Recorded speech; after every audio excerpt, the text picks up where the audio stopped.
أعوذ بالله من الشيطان الرجيم.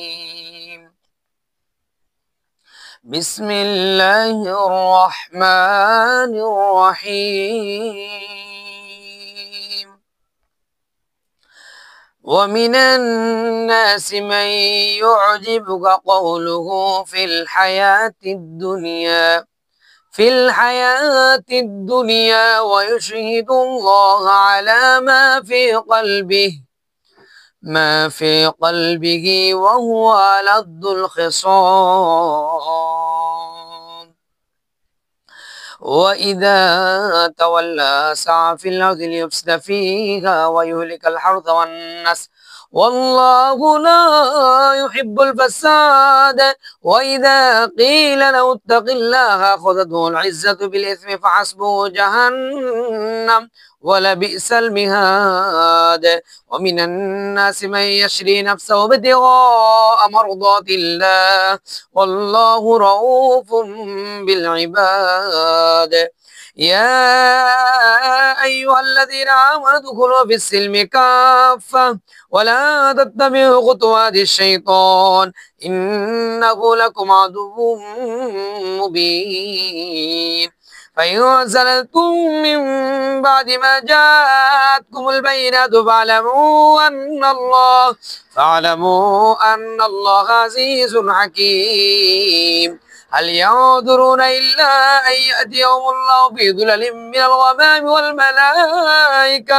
والملائكة وقضي الأمر وإلى الله ترجع الأمور. سل بني إسرائيل كم آتيناهم من آية بينة ومن يبدل نعمة الله من بعد ما جاءته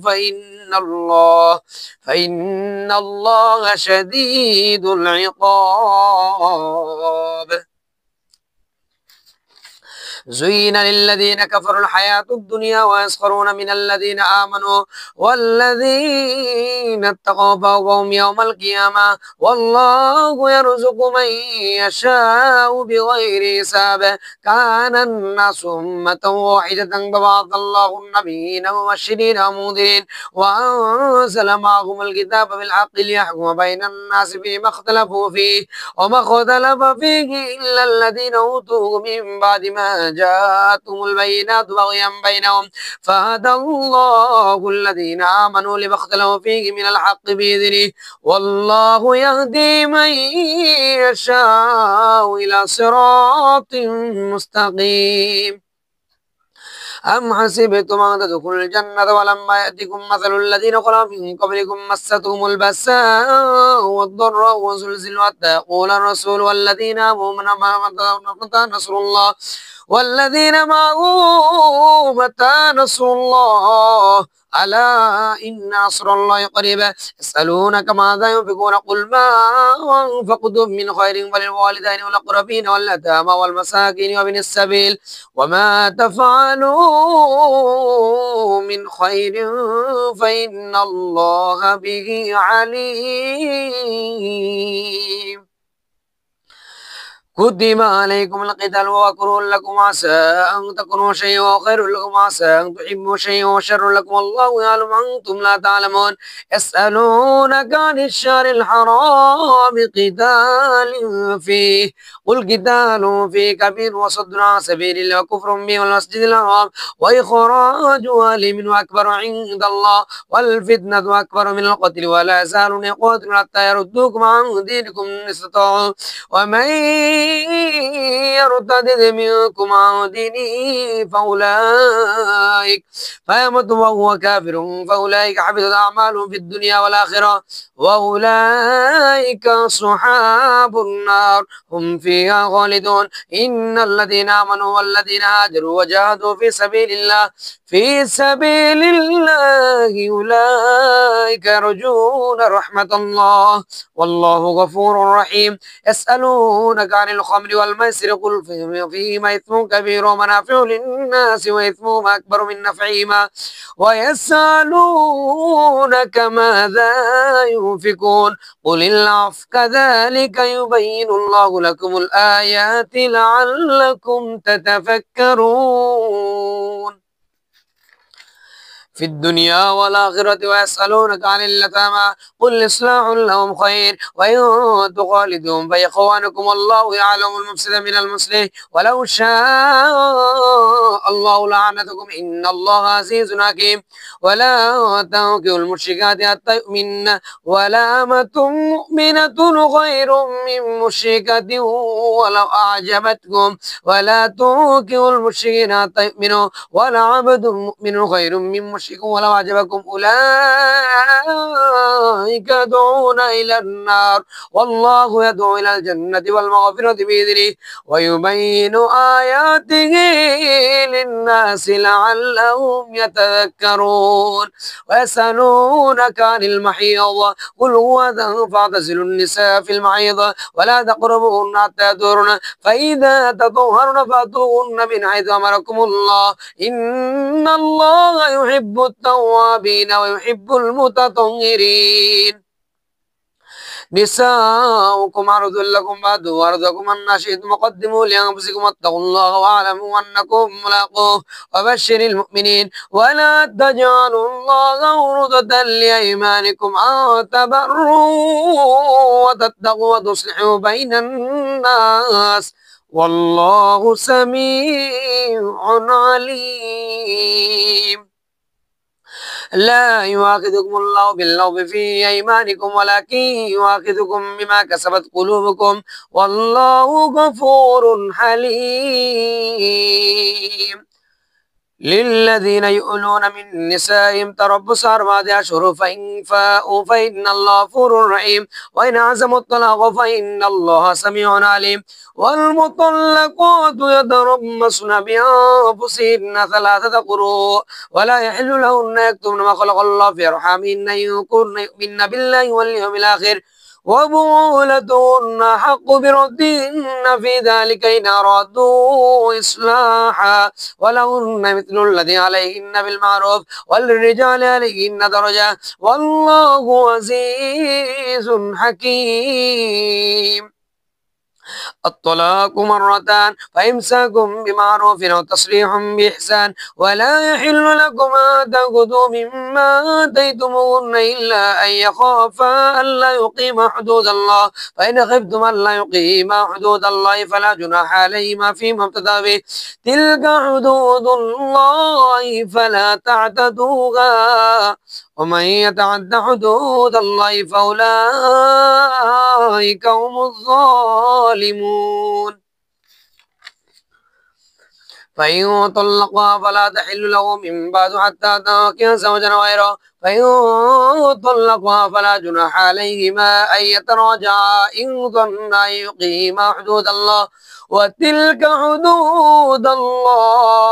وتلك حدود الله يبينها لقوم يعلمون وإذا طلقتم النساء فبلغن أجلهن فأمسكوهن بمعروف أو سرحوهن بمعروف ولا تمسكوهن ضرارا لتعتدوا ومن يفعل ذلك فقد ظلم نفسه ولا تتخذوا آيات الله هزوا واذكروا نعمة الله عليكم وما أنزل عليكم من الكتاب والحكمة يعظكم به واتقوا الله واعلموا أن الله بكل شيء عليم وإذا طلقتم النساء فبلغن أجلهن فلا تعضلوهن أن ينكحن أزواجهن إذا تراضوا بينهم بالمعروف ذلك يوعظ به من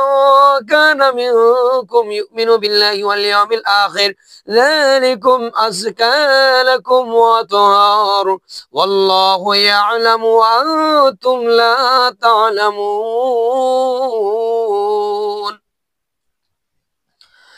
والوالدات يرضعن أولادهن حولين كاملين لمن أراد أن يتم الرضاعة وعلى المولود له رزقهن وكسوتهن بالمعروف لا تكلف نفس إلا وسعها لا تضار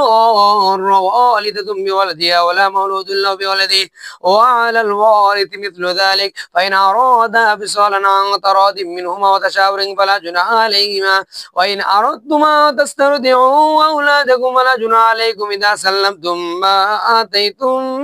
بالمعروف واتقوا الله واعلموا أن الله بما تعملون بصير والذين يتوفون منكم ويذرون أزواجا يتربصن بأنفسهن 4 أشهر وعشرا فإذا بلغن أجلهن فلا جناح عليكم فيما فعلن في أنفسهن بالمعروف والله بما تعملون خبير ولا جناح عليكم فيما أردتم به من خطبة النساء أو أكننتم في أنفسكم علم الله أنكم ستذكرونهن ولكن لا تواعدوهن سرا إلا أن تقولوا قولا معروفا ولا تعزموا عقدة النكاح حتى يبلغ الكتاب أجله واعلموا أن الله يعلم ما في أنفسكم فاحذروه واعلموا أن الله غفور حليم لا جناح عليكم إن طلقتم النساء ما لم تمسوهن وتفرضوا لهن فريضة ومتعوهن على الموسع قدره وعلى المقتر قدره متاعا بالمعروف حقا على المحسنين وإن طلقتموهن من قبل أن تمسوهن وفرضتم لهن فريضة ونصف ما فرضتم إلا أن يعفونا فالذي بيده عقدة النكاح وأن تعفوا أقرب للتقوى ولا تنسوا الفضل بينكم إن الله بما تعملون بصير حافظوا على الصلوات والصلاة الوسطى وقوموا لله قانتين فإن خفتم فرجالا أو ركبانا فإذا أمنتم فاذكروا الله كما علمكم ما لم تكونوا تعلمون والذين يتوفون منكم ويذرون أزواجا وصية لأزواجهم متاعا إلى الحين وإن إخراج فإن خرجنا فلا جناح عليكم فيما فعلن في أنفسهن من معروف والله عزيز حكيم وللمطلقات متاع بالمعروف حقا على المتقين كذلك يبين الله لكم آياته لعلكم تعقلون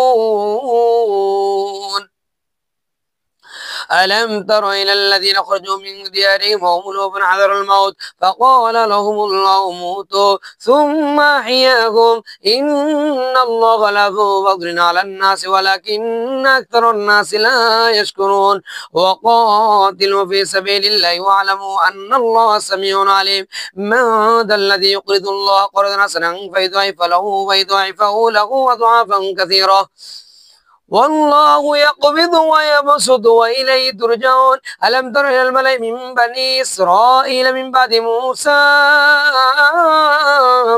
إذ قالوا لنبي الله مبعث لنا ملكا نقاتل في سبيل الله قال هل عسيتم إن كتب عليكم القتال ولا تقاتلوا قالوا وما لنا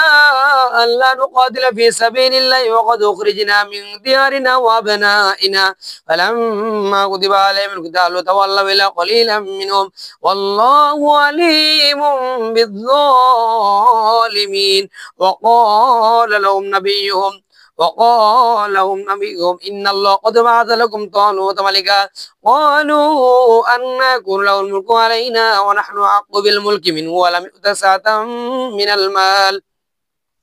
قال إن الله اصطفاه عليكم وزاده بسطا في العلم والجسم والله يؤتي ملكه من يشاء والله واسع عليم وقال لهم نبيهم إن آية ملكه أن يأتيكم التابوت فيه سكينة من ربكم وبقية مما ترك آل موسى وآل هارون وآل هارون تحمله الملائكة إن في ذلك لآية لكم إن كنتم مؤمنين فلما فصل طالوت بالجنود قال إن الله مبتليكم بنار فمن شرب منه فليس مني ومن لم يطعمه فإنه مني إلا من اغترف غرفة بيده فشربوا منه إلا قليلا منهم فلما جاوزه هو والذين ما آمنوا معه قالوا لا طاقة لنا اليوم بجالوت وجنوده قال الذين يظنون أنهم ملاقو الله كم من فئة قليلة غلبت فئة كثيرة بإذن الله والله مع الصابرين ولما برزوا لجالوت وجنوده قالوا ربنا أفرغ علينا صبرا وثبت أقدامنا وانصرنا على القوم الكافرين فهزموهم بإذن الله وقتل داود جالوت وآتاه الله الملك والحكمة وعلمه مما يشاء ولولا دفع الله الناس بعضهم ببعض لفسدت الأرض ولكن الله ذو فضل على العالمين تلك آيات الله نتلوها عليك بالحق وإنك لمن المرسلين صدق الله المولانا العظيم وصدق رسوله النبي الحبيب الكريم ونحن على ذلك من الشاهدين والشاكرين والحمد لله رب العالمين ما كان محمد أبا أحد من رجالكم ولكن رسول الله وخاتم النبيين وكان الله بكل شيء عليما إن الله وملائكته يصلون على النبي يا أيها الذين آمنوا صلوا عليه وسلموا تسليما الصلاة والسلام عليك يا رسول الله الصلاة والسلام عليك يا حبيب الله الصلاة والسلام عليك يا نبي الله وعلى آلك وصحبك يا نور الله بلغ العلا بكماله كشف الدجى بجماله عصرت جميع خصاله صلوا عليه وآله سلموا يا قوم بل صلوا على صدر الأمين مصطفى ما جاء إلا رحمة للعالمين اللهم آمين الحمد لله رب العالمين والصلاة والسلام على سيد المرسلين ربنا ظلمنا أنفسنا وإن لم تغفر لنا وترحمنا لنكونن من الخاسرين ربنا آتنا في الدنيا حسنة وفي الآخرة حسنة وقنا عذاب النار اللهم رب ارحمهما كما ربياني صغيرا وقل رب ارحمهما كما ربياني صغيرا لا إله إلا أنت سبحانك إني كنت من الظالمين فاستجبنا له ونجيناه من الغم وكذلك ننجي المؤمنين يا رب العالمين মাবুদ ও মাওলা সমস্ত জগতের মালিক ও মাওলা ইয়া রাব্বাল আলামিন আল্লাহ তাআলা দয়াময় আল্লাহ মেহেরবান আল্লাহ ক্ষমাকারী আল্লাহ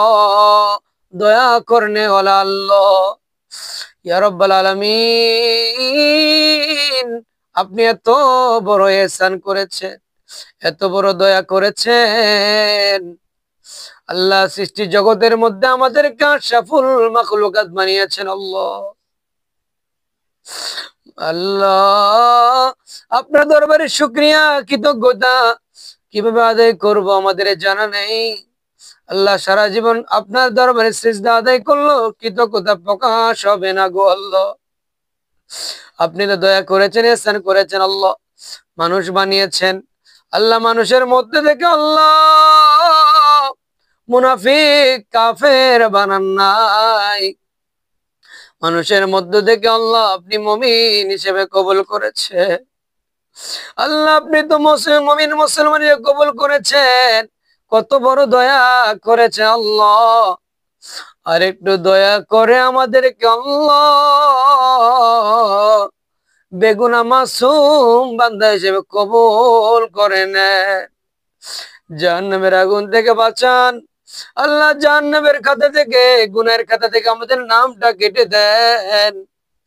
আল্লাহ, নেককার বান্দা বানায় নেন, নেককার বান্দি বানিয়ে নেন আল্লাহ, জান্নাতের খাতার মধ্যে আমাদের নামটুকু লিখে দেন গো আল্লাহ। প্যার নবীর প্যার উম্মত হিসেবে কবুল করেন আল্লাহ, শ্রেষ্ঠ নবীর শ্রেষ্ঠ উম্মত হিসেবে আমাদের কবুল করেন। আমাদের নামাজ, আমাদের তিলাওয়াত কুরআন, আমাদের দুরূদ সালাম, জিকির ও আজকার আল্লাহ আপনার শাহী দরবারে কবুল আল মঞ্জুর করে নেন রব্বুল আলামিন। মাওলাই কারীম আল্লাহ দুই পারা সম্পূর্ণ হলো, আপনি কবুল করে নেন, দুটি রোজা আল্লাহ কবুল করে নেন, বাকি রোজা, বাকি তারাবিহ, বাকি তিলাওয়াতে কোরআন কে আপনি সহজ কবুল করে নেন। যতদিন পৃথিবীতে রাখবেন ঈমান সুস্থভাবে রাখেন, যেদিন পৃথিবীতে রেখেবেন মায়ের মদল করে জুমার দিন রোজা রাখা অবস্থায় প্যারমে দিদার দিয়ে ঈমানের মধ্যে মৃত্যু নসিব করে দেন আল্লাহ। মৃত্যুর সময় প্রত্যেক জবানে জারি রেখে দেন মাত্র কালিমা লা ইলাহা ইল্লাল্লাহু মুহাম্মাদুর রাসূলুল্লাহ।